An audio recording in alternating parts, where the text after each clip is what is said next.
Livro dos Monstros, episódio de hoje, Dragão das Sombras, Shadow Dragon e a Tartaruga Dragão, Dragon Turtle. Regras do D&D 5e. Uma produção RPG Next.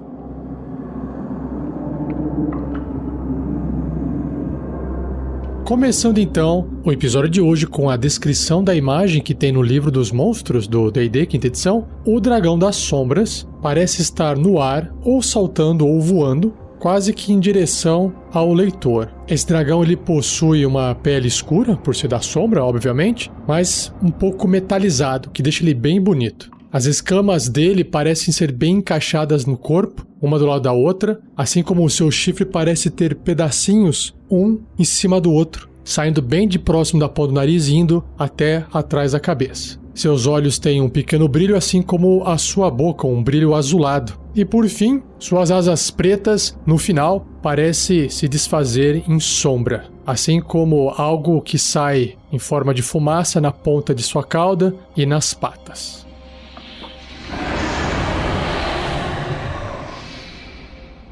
Então vamos lá para a descrição que tem no livro. Dragão das Sombras. Dragões das Sombras são dragões verdadeiros que ou nasceram na Umbra ou se transformaram por anos passados dentro dos seus confins sombrios. Alguns dragões das sombras abraçam a Umbra por suas paisagens ermas e desolação. Outros buscam retornar ao plano material, sedentos em espalhar a escuridão e mal do plano das sombras. Portais sombrios. Portais para a Umbra se manifestam em locais abandonados e em trevas profundas de cavernas subterrâneas. Os dragões que repousam em tais locais frequentemente encontram esses portais e acabam sendo transportados para um novo reino. Dragões anciões que dormem em seus covis por meses ou anos a fio podem acabar sendo arrebatados, sem nem mesmo saber que um portal havia se formado sem seu conhecimento enquanto dormiam. Que massa!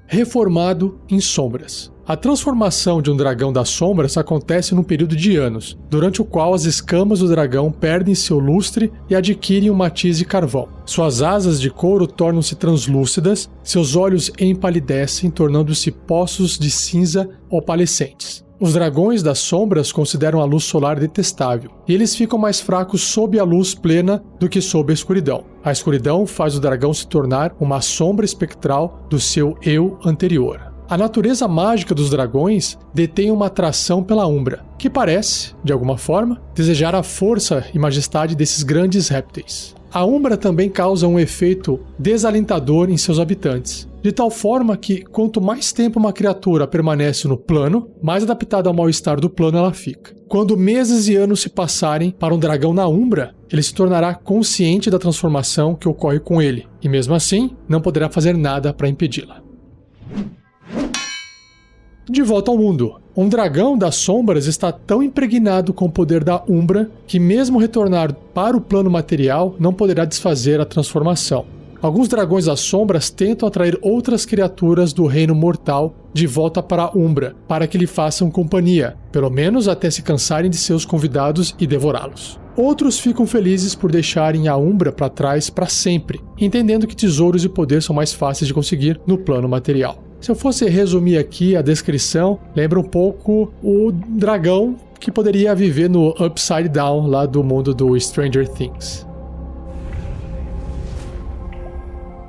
Modelo Dragão das Sombras. Apenas dragões verdadeiros podem se transformar em dragões das sombras e apenas se eles nascerem na Umbra ou permanecerem nela por vários anos. Um dragão das sombras não pode se transformar em um dragão das sombras, já que ele perde sua natureza dracônica quando se torna um morto-vivo. Então, spoiler, é um morto-vivo, mas ainda assim é um dragão. Estou vendo aqui na tag que já vou falar. Quando um dragão se torna um dragão das sombras, ele mantém suas estatísticas, exceto pelas descritas abaixo, que eu já vou citar. O dragão das sombras pode manter ou perder quaisquer ou todas as suas ações de covil ou as inerentes, como o mestre achar adequado. Então, a lista diz aqui, sobre resistência a dano. O dragão tem resistência a dano necrótico. na parte de proficiência em perícia, no caso furtividade, o bônus de proficiência do dragão é dobrado em seus testes de destreza para furtividade. Sombra viva. Enquanto estiver na penumbra ou escuridão, o dragão possui resistência a danos que não sejam de energia, psíquico e radiante. Lembrando que resistência é metade do dano. Outra característica aqui é ajustada. Furtividade sombria. Enquanto estiver na penumbra ou escuridão, o dragão pode realizar a ação esconder-se com uma ação bônus. Sensibilidade à luz solar. Enquanto estiver sob luz solar, o dragão tem desvantagem nas jogadas de ataque, assim como em testes de sabedoria percepção que tenham a ver com visão. Aí ele tem uma nova ação, mordida. Se o dragão causa dano de ácido, elétrico, fogo, frio ou veneno com a sua mordida, mude o tipo de dano para necrótico. E por fim, uma nova ação também, chamado Sopro Sombrio. Qualquer arma de sopro ou abaforada que cause dano possuída pelo dragão causará dano necrótico no lugar do tipo de dano original. Um humanoide que seja reduzido a 0 ponto de vida por esse dano morre e uma sombra morta-viva se ergue do corpo e age imediatamente após a contagem de iniciativa do dragão. A sombra está sob o controle do dragão, ou seja, do mestre. Legal, gostei. Então deu para entender que você pode pegar qualquer dragão real e transformar ele num dragão das sombras fazendo esses ajustes, essas alterações. Mas, por se tratar de um livro dos monstros, nós temos aqui também um bloco de estatísticas dando um exemplo de um dragão das sombras, que é o dragão vermelho das sombras jovem. Acompanhe comigo então.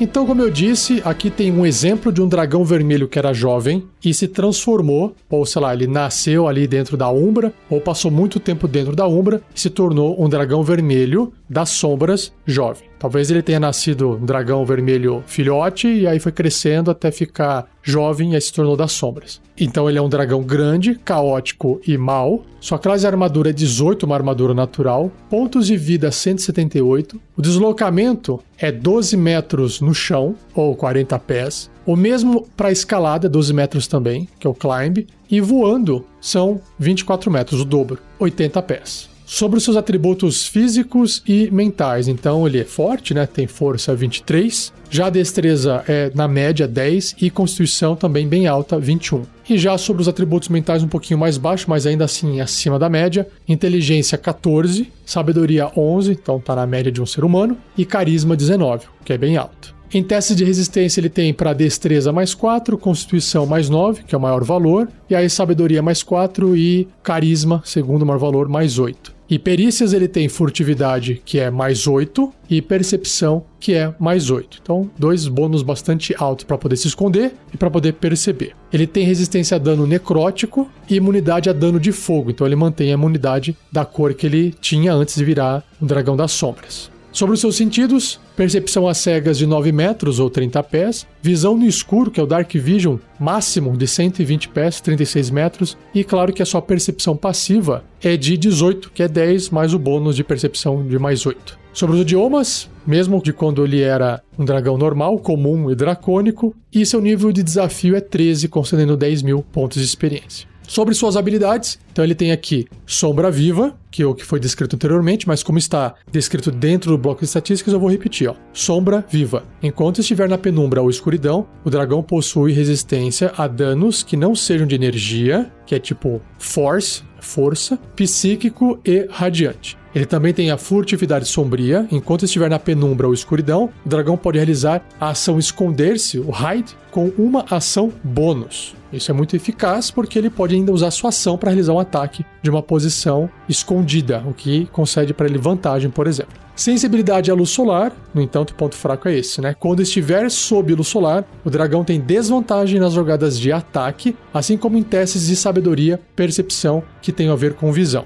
E, na parte de ações, ele tem os ataques múltiplos, ou seja, o dragão realiza 3 ataques, um com sua mordida e 2 com suas garras, igual um dragão tradicional do seu porte. Ele tem ali a mordida, que é um ataque corpo a corpo com arma, mais 10 para atingir, então esse bônus vai se repetir nos outros ataques. O alcance é de 3 metros ou 10 pés, apenas um alvo. Se acertar, 17 ou 2d10 mais 6 de dano perfurante e mais 3 ou 1d6 de dano necrótico. Essa é a mordida dele. E aí agarra também um ataque corpo a corpo com arma, mais 10 para atingir. O alcance é metade da mordida, porque o bracinho é mais curto, né? 1,5 m, ou seja, um quadradinho de distância ali no mapa, ou 5 pés. Apenas um alvo. Se acertar, 13 ou 2d6 mais 6 de dano cortante. E por fim, o Sopro Sombrio, que recarrega se o dragão tirar 5 ou 6 num dado de 6 faces no começo do turno dele, o que representa 1/3 de chance. O dragão pode expelir fogo sombrio num cone de 9 metros. Cada criatura na área deve realizar um teste de resistência de destreza com dificuldade 18 ou sofrer 56, que são 16d6,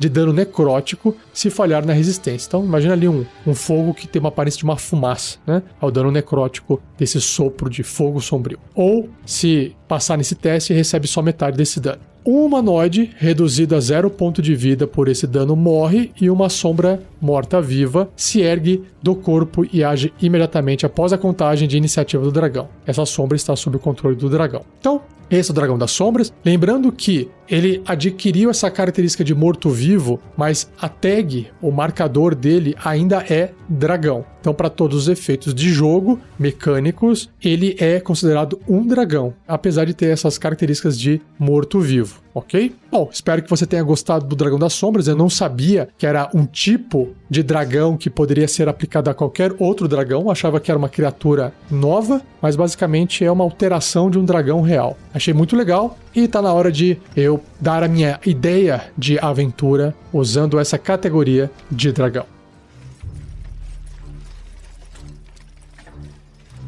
Ideia de aventura. Bom, o que eu acho que é mais interessante é pegar um dragão numa aventura que os aventureiros conheceram, que ajudaram eles numa aventura, ou só descrever como se aquele dragão já fosse conhecido caso os jogadores estejam jogando a aventura pela primeira vez, para não ter que ficar fazendo aventuras passadas para começar. Mas imagine uma seguinte cena: os aventureiros estão num barco a caminho de alguma ilha para poder fazer algum tipo de trabalho. Nesse barco existe um dragão jovem, e lembrando que o dragão jovem ele pode estar no começo da juventude dele e pode ser que demore muitos anos para que ele chegue na fase adulta. Por que eu tô falando do dragão jovem? Porque o dragão filhote, ele é muito pequenininho, apesar de ser poderoso, mas ele ainda é muito pequeno e talvez não seja de real ajuda para os aventureiros. E o dragão adulto é muito poderoso, então acho que o jovem tá num bom meio termo. E aí esse dragão, ele participa com os aventureiros de uma defesa à embarcação. Então, por exemplo, enquanto a embarcação está sendo atacada, talvez por um abolete, aquela criatura marinha, inteligente e perigosa,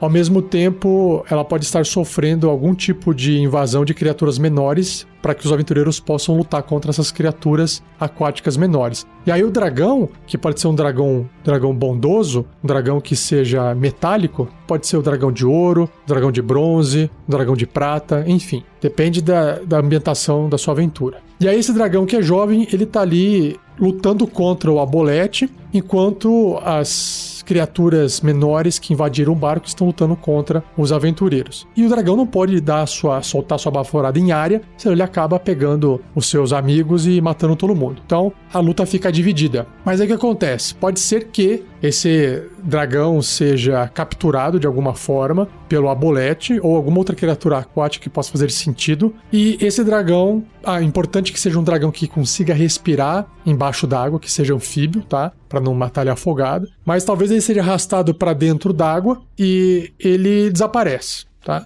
E aí, chegando na ilha, os aventureiros fazem lá a missão e descobrem que tem um culto, uma cena um pouco meio Lovecraftiana, um culto que cultua seres marinhos das profundezas. Aí pode ter a ver com a abolete. Eu acho que nem precisa ninguém saber que aquela criatura que estava atacando era um abolete, tá bom? Acho que só o mestre tem que saber disso. E aí os aventureiros tentam ir para um local meio subterrâneo e lá eles encontram esse culto, derrotam o culto e ficam sabendo que o culto estava ali sustentando um portal para um outro mundo. E claro que aí o mestre sabe que é o mundo das sombras, mas os personagens, os jogadores não precisam saber, e que o dragão foi enviado para esse mundo das sombras, e que aí quando vocês derrotam o culto, o portal se fecha, por exemplo. E eu acho que essa seria uma aventura que o dragão desapareceu e foi levado pro mundo das sombras, pra Umbra. E lá ele vai permanecer, até que ele se torne maligno, monstrão, e acabe retornando pro plano material. E aí, pode ser do tipo, a próxima aventura se passaram 5 anos, 10 anos, e os aventureiros estão lá fazendo alguma outra coisa. Só que dessa vez, quem tá causando o problema é o dragão da cor metálica tal, das sombras, ainda jovem, né? Porque 5, 10 anos não é muito tempo para um dragão. E aí pode ser que, quando ocorrer um encontro, role aquela... Porque pensa o seguinte, os aventureiros ainda estarão fracos, e enfrentar um dragão desse vai ser, né, TPK, Total Party Kill, né? Mata o grupo inteiro porque o dragão é muito forte. Mas a ideia é, acho que justamente, fazer com que os aventureiros possam, de alguma forma, fazer que o dragão se lembre de quem ele era. Apesar de ele estar convertido e ser do mal, etc., talvez naquele momento de hesitação que ele para um pouco para refletir, mas a escuridão está ainda obscurecendo a mente dele, pode ser que naquele momento ele consiga dar uma brecha para que os aventureiros possam finalizar, matar aquele dragão, e ele se contém. Então, eu acho que dá para adaptar, usar essa ideia de um dragão bom ter virado um dragão mau, para que depois uma luta contra aquele dragão mau, que é muito poderoso, possa ser possível, porque ele de repente demonstra uma fraqueza, ou ele de repente sabe que os aventureiros podem acabar com aquela maldade que tem nele, matando ele, e aí fica uma luta e... Enfim, essa é a minha ideia. Tô me estendendo aqui. Se você tiver uma ideia, quiser compartilhar a sua ideia, quiser complementar a minha ideia, enfim, se você tá aí escutando isso, falando, caramba, tive uma ideia legal, gostei, você tem onde registrar isso. Nós criamos um fórum, esse fórum é público, você pode acessar através do site rpgnext.com.br, lá no topo do menu tem lá fórum, ou se você quiser acessar o link no post desse episódio, também te leva direto pro fórum. Lá você cria uma conta e você pode deixar escrito a sua ideia de aventura para que qualquer pessoa possa ler, eventualmente usar aquilo para jogar a aventura dela. Tá bom? Então, é esse o Dragão das Sombras. Adorei ele. Dá pra ter várias ideias. Inclusive, dá pra até adaptar essa ideia das sombras pra outras coisas que não sejam dragões, né? Tipo, humanos das sombras. Sei lá, orques das sombras. E você pode adaptar isso pra sua aventura. Mas isso aí, chega. Vamos então pra próxima criatura do cast de hoje. Seja você também um guerreiro ou uma guerreira do bem. Para saber mais, acesse padrim.com.br/rpgnext ou picpay.me/rpgnext.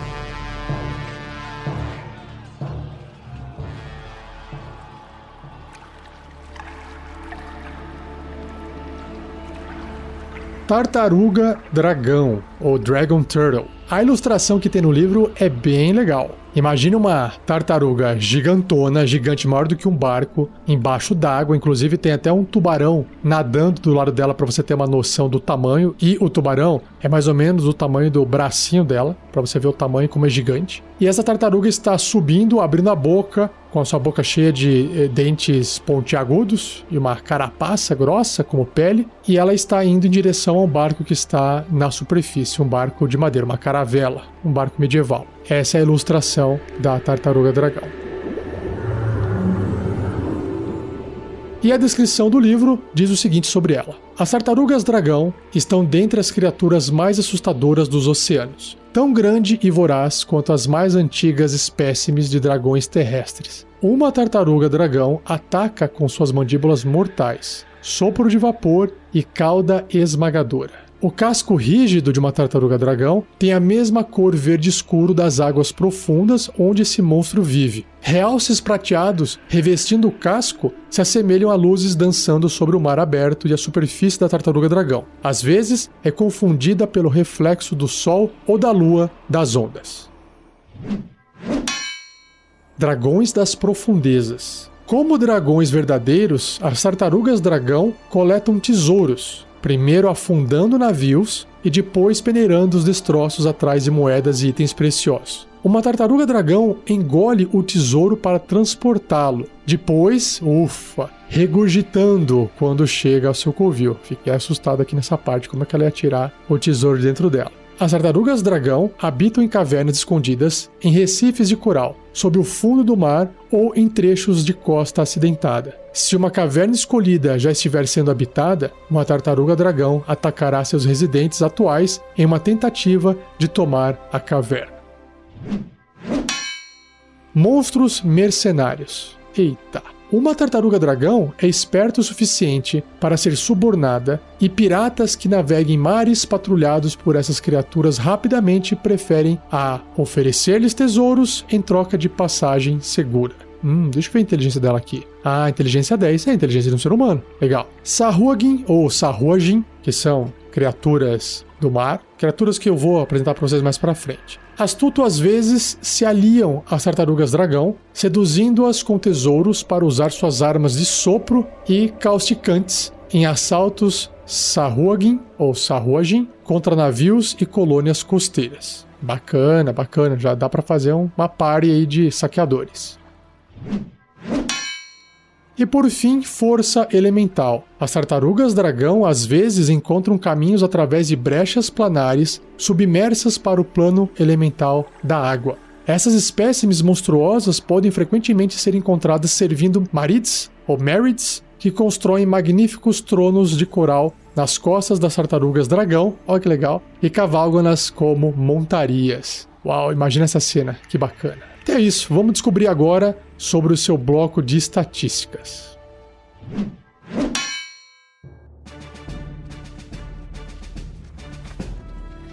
Tartaruga dragão, então ela é um dragão imenso, gargantuan, que ocupa 4 por 4 quadradinhos, bem grande, ou até maior, se você quiser. E ela tem um alinhamento, uma tendência neutra, ou seja, ainda se comporta como um animal. Sua classe armadura é 20, uau, que alta!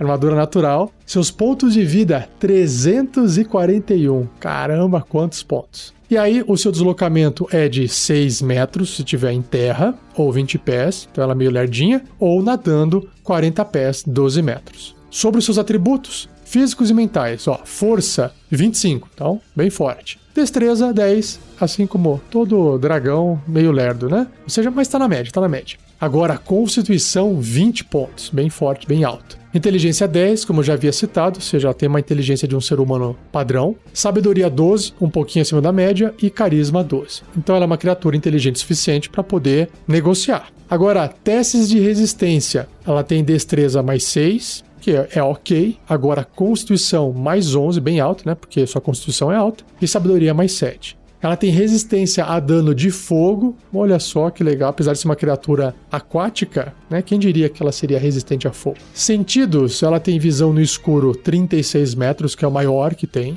que é 120 pés. E a sua percepção passiva é de 11, né? Normal, baixinha. E sobre os idiomas, olha só, ela se comunica em 2 idiomas. Não vou dizer que ela sabe escrever, né? Que não parece ter uma mãozinha ali. Mas ela se comunica em Aquan, ela entende e se comunica em Aquan e Dracônico. E o seu nível de desafio é 17, né? Bem alto, concedendo 18 mil pontos de experiência. E claro que ela tem uma característica aqui chamada anfíbio, faz todo sentido. Ela pode respirar ar e água. E em ações ela tem os ataques múltiplos. Ou seja, ela realiza 3 ataques, 1 com sua mordida e 2 com suas garras, igual um dragão jovem ou maior. Ela pode realizar um ataque de cauda no lugar dos seus 2 ataques de garra. Tá, que legal. Então ela pode fazer uma mordida e 2 ataques com garra, ou ela pode fazer uma mordida e mais 1 ataque de cauda. Legal. Então vamos ver aqui, mordida. Tanto a mordida quanto a garra quanto a cauda, que são 3 ataques corpo a corpo com arma, todos eles têm mais 13 para atingir, ok?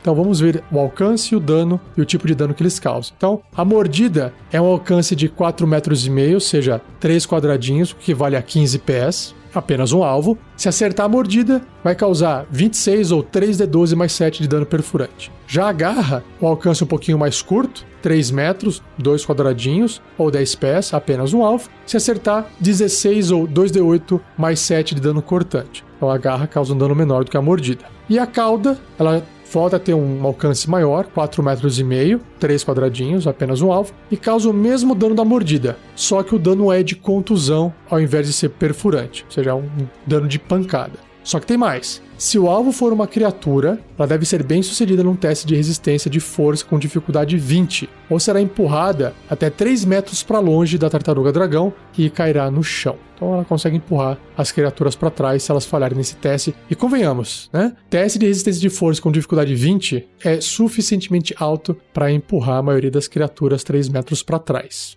e ainda derrubá-la no chão.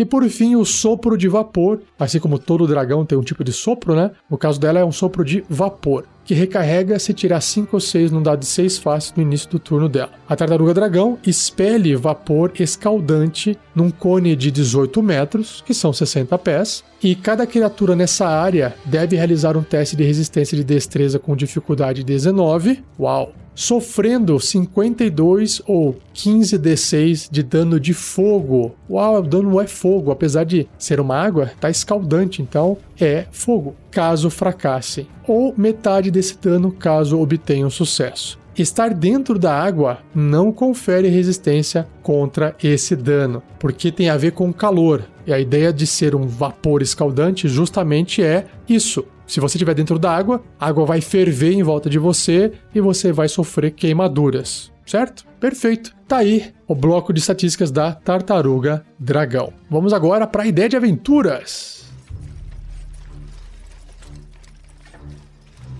Ideia de aventura. Bom, retomando a ideia anterior dos aventureiros estarem em uma embarcação, indo talvez para uma ilha para realizar alguma missão, eu acho que a primeira coisa que seria bastante legal, bastante interessante, seria construir essa cena de forma bastante aterrorizante, sem eles identificarem e entenderem que tipo de criatura que está se aproximando. Pode ser que eles achem que seja um Kraken, porque Kraken é bem famoso em criaturas marítimas. Pode ser que eles achem que seja uma bolete ou outra criatura. Mas o fato de não apresentar tentáculos, pode ser que eles entendam que seja até, inclusive, um tubarão gigante. Porque mostrar uma criatura só saindo com a boca para fora d'água e abocanhando parte do navio, isso pode ser descrito como algo que soe como sendo um tubarão gigante. A ideia é deixar os aventureiros com medo e confusos. Então, eu colocaria essa tartaruga dragão atacando a embarcação, próximo da ilha, e aí os aventureiros têm que lutar pela vida e nadar, fugir, enquanto ela acaba comendo, destruindo o barco, porque ela foi atrás de tesouro. Ela tá a fim de tentar ver se aquilo lá tem tesouro ou não. Ela não necessariamente sabe que tem tesouro, né? Mas como ela tá acostumada a morder barcos e alguns barcos soltam baús de tesouro, o que interessa para ela não vai ficar mordendo e indo atrás das pessoas, mas ela vai atrás dos tesouros. E aí é de se esperar que os aventureiros fujam de uma coisa que é gigantesca, do qual eles não conseguem enxergar e que acabou de destruir um barco com mordidas. Então faz todo sentido aventureiros de nível baixo, claro, não quererem enfrentar um bicho desse, certo? E mesmo que eles resolvam enfrentá-lo, o mestre pode descrever, faz o seu ataque aí. Tipo, o dano, até causar alguma coisa e matar uma criatura dessa, vai demorar. Talvez depois que a criatura dragão estiver ferida ou estiver se incomodando, ela pode dar uma rabada, jogar a criatura atacante, né, o aventureiro, para trás e fazendo ele talvez desmaiar, e aí os outros têm que correr, socorrer ele porque ele tá desmaiado e ele vai morrer afogado, enfim. É fácil de você, mestre, fazer com que os aventureiros desencanem de lutar contra uma criatura dessa, principalmente se eles não tiverem condições de lutar dentro d'água, né? Porque dentro d'água é um problema e a criatura tá em vantagem se estiver na água. Então, é combate falho. A ideia é de que eles fiquem com medo, eles fujam para a ilha, nadando desesperados e assistam remanescentes do barco afundar e desaparecer no horizonte, enquanto eles estão ali na ilha descansando. A partir desse ponto, você, mestre, pode criar a ideia de que criaturas que moram naquela ilha cultuam uma criatura gigante que mora no mar, que é essa tartaruga, e que é necessário fazer oferendas com tesouros e outras coisas para a tartaruga para que ela não, por exemplo, morda ou ataque os barcos daquela civilização, porque eles têm que se alimentar, eles têm que pescar, eventualmente eles têm que sair de um ponto e para o outro, só que isso custa caro e eles precisam estar sempre subornando essa criatura com tesouros, porque o interesse dela é esse. Como ela tem um alinhamento neutro, ela não está ali para fazer maldade, ela tá ali para viver a vida dela e ela negocia, e você pode jogar ela mais pro lado bom, mais pro lado ruim, enfim, acho que essa é a ideia. E uma vez estando dentro dessa ilha, talvez seja de interesse dos aventureiros que foi fazer uma missão, talvez a missão tenha sido essa, né? Chamar os aventureiros para ir pra ilha para poder ajudar a resolver o problema com essa tartaruga dragão. Mas eu não falaria que é uma tartaruga dragão, tem que deixar no suspense. Mas talvez exista uma forma de capturar ou fazer uma armadilha, ou tentar enganar, ou até colocar uma outra criatura que seja mais forte, que esteja talvez dentro daquela ilha adormecida, acordar para poder enfrentar a tartaruga dragão. E aí os aventureiros conseguem resolver o problema. Só que, como toda aventura tem que ter um conflito, não basta ter só essa tartaruga dragão no começo. Então imagine que na ilha tem uma outra tribo, e essa outra tribo tem uma outra cultua, uma outra criatura, porque do outro lado da ilha tem um outro problema, e aí as tribos não se conversam porque elas são inimigas, e aí cabe os aventureiros tentar fazer essa diplomacia e falar assim, gente, olha, vocês têm um problema com essa criatura desse lado da ilha, os inimigos de vocês têm um outro problema com uma outra criatura do outro lado da ilha, então que tal vocês não se unirem e pensarem num plano, e a gente vai mediar isso aqui, para que essas duas criaturas, de certa forma, possam se enfrentar, e aí elas se enfraquecem e existe a esperança de que elas possam desaparecer e ir embora. E aí pode ser que dê certo, mas pode ser que tenha um integrante de cada membro ali, sei lá, líder da ilha, que quer se aproveitar dessa situação e no momento oportuno em que isso estiver ocorrendo, eles talvez queiram aplicar um golpe na outra tribo e assumir o poder, esse tipo de coisa. Aquela ideia de que nem todo mundo é bonzinho, nem todo mundo é mal, sabe? Por que eu tô falando isso? Porque os aventureiros não precisam participar diretamente desse combate entre essas duas criaturas gigantes, né? Mas eles podem participar de um conflito interno onde eles vão ter que tomar partido e ficar de um lado de um dos integrantes da tribo, de um dos membros da tribo, ou vai ter que escolher uma liderança ali dentro. E aí pode ser que sim, uma das tribos seja um pouco mais picareta, mais sacana, e aí tem um conflito ali enquanto o combate das duas criaturas ocorre no fundo, por exemplo. Ou até o pessoal tenta atrair aquela criatura gigante, ou deixa eu repensar aqui, ó. O combate ocorre, ok? Esse combate ocorre e uma das criaturas gigantes sai vitoriosa. Quando isso acontece, automaticamente a outra tribo fala assim, beleza, a criatura gigante que me atrapalhava morreu, eu estou de boa agora. E a outra tribo que continua com aquela criatura, maravilha, porque eles estão ferrados agora, porque aquela criatura vai continuar lá ferrando eles. E o ideal seria que agora, nesse momento, todo mundo se unisse para derrotar a outra criatura que agora está enfraquecida, para poder fazer ela fugir, para poder afastar ou para poder matar, não importa. E aí que gera o conflito. Será que eles vão conseguir fazer uma diplomacia para todo mundo se ajudar? Mas aí vai ficar aquela balança de equilíbrio e vai voltar o conflito que era antes, porque antes tinha uma balança de equilíbrio entre as duas tribos, porque tinha duas criaturas de igual poder e elas ficavam preocupadas cada um com a sua criatura. Agora que não tem mais as criaturas, será que elas vão se voltar uma contra as outras e vai gerar uma outra guerra? Será que é interessante uma criatura ficar? Enfim, olha só quantas possibilidades de resolução da aventura pode ter só num conflito desse em uma ilha. Pode ser uma aventura one shot, inclusive. Chega de ideia de aventura, você já sabe, se tiver a sua ideia, acesse o fórum que está no post desse episódio ou dentro do site do RPG Next tem um link, rpgnext.com.br, no topo está escrito fórum. Clique, acesse e compartilhe também a sua ideia com a Podosfera e com a RPGsfera. Beleza?